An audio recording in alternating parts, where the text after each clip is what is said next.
All right, it's around 42 minutes until the polls open up this morning. Good to have you with us here on the election version of the South African morning. Voting stations opening up at 7. They're going to be closing at 9 o'clock tonight as well. So are you an early riser? Are you going to get into the queue nice and early?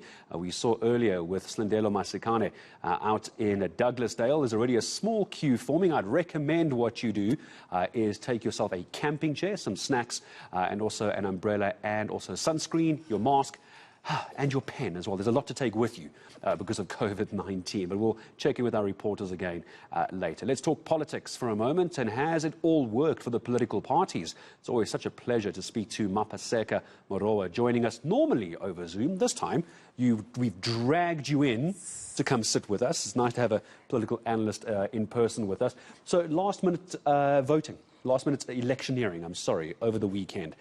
Some are thinking it was all a little too late. There wasn't going to be much of a difference made over the last, say, 48 hours of electioneering. Agree or disagree? But that's the thing. Thank you for having me, by the way. That's the thing, though.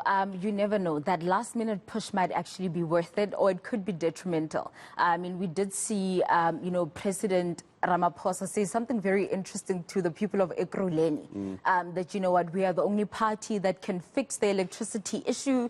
And he did something that he always does, which is a lack of responsibility on his side, right? So he'll compare what's happening internationally to what's happening in the country, saying, well, they've had blackouts in California.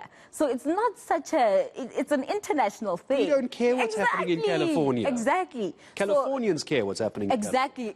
Including the PPE issue, where he said, look, internationally, there's actually been a lot of corruption as well. So a lack of responsibility, the same way that Minister Pravin Gordhan couldn't take responsibility for the Eskom crisis. As a cadre who is deployed by the ANC, they have a 23-year issue. It's not something that just popped up 2 years ago or a few years ago. There are kids that have been born, gone to school, gone to university, and are now got jobs. Exactly. The time we've been dealing with power cuts. When that white paper came out in 1998, I was 2 years old, and here I am today. And you were reading it when you were 2 years old as well. No, I was not.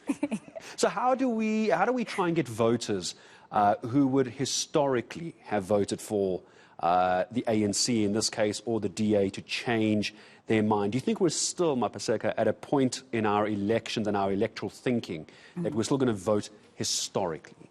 Look, I think where the ANC has a stronghold, Buffalo City, eThekwini, Mangaung, they still have that 50% plus one.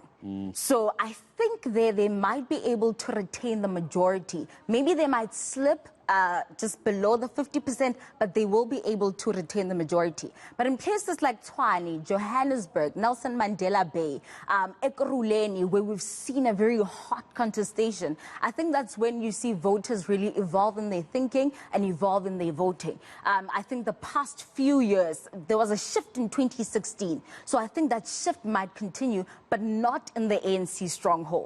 In the last minute or so I have with you, just want to pick your brain on this. I'll tell you why it's interesting you mentioned the 50% plus one, because that's the magic number. That's what we're going for here. eNCA Ipsos poll suggesting this could be the election where the ANC doesn't get that magic number. Last answer is yours. Exactly. So we might see that, but not particularly sure, because it's been off by, say, 2 percentage points. And that makes a difference. Yes, that does make a difference. So, because it says around 49%. So it will be interesting to see if they do go below the 50%, but it's touch and go. It's touch and go. Very quickly, last 20 seconds. People who don't want to vote today, not those who are undecided, they're going to get there with their pen, who you need to take your own pen, by the way, to vote today. Those who don't want to vote, last minute pitch to them, or do you think that some people are just so angry? Which camera am I looking to? You're going to be talking to camera 4. Can we get a camera 4 from Mapaseka? There we go. There we go. And go. It's your responsibility to ensure that you put a political party in that you trust or you believe will do the work that's necessary to fix this country. If you're feeling despondent, please go out there and vote. Your vote does make a difference. Love that. Love that. You got my job, by the way. You want to take over till 8 o'clock. Mapaseka, thank you very much. Andy, it's going to be very busy for all of us over the next few days. I'm so looking forward to talking to you as you join Tumi and I here on the South African morning. Mapaseka Muroa telling us all very clearly, those who don't want to vote, what a difference it can make in your area. It really, really can. Polls opening in just over half an hour from now. So if you're still unsure and you're still not sure if you want to vote, it'll tell you what. Grab your camping chair, go into the voting booth if you've registered already. See how you feel when you get there. My thanks to Mapaseka joining us here on eNCA.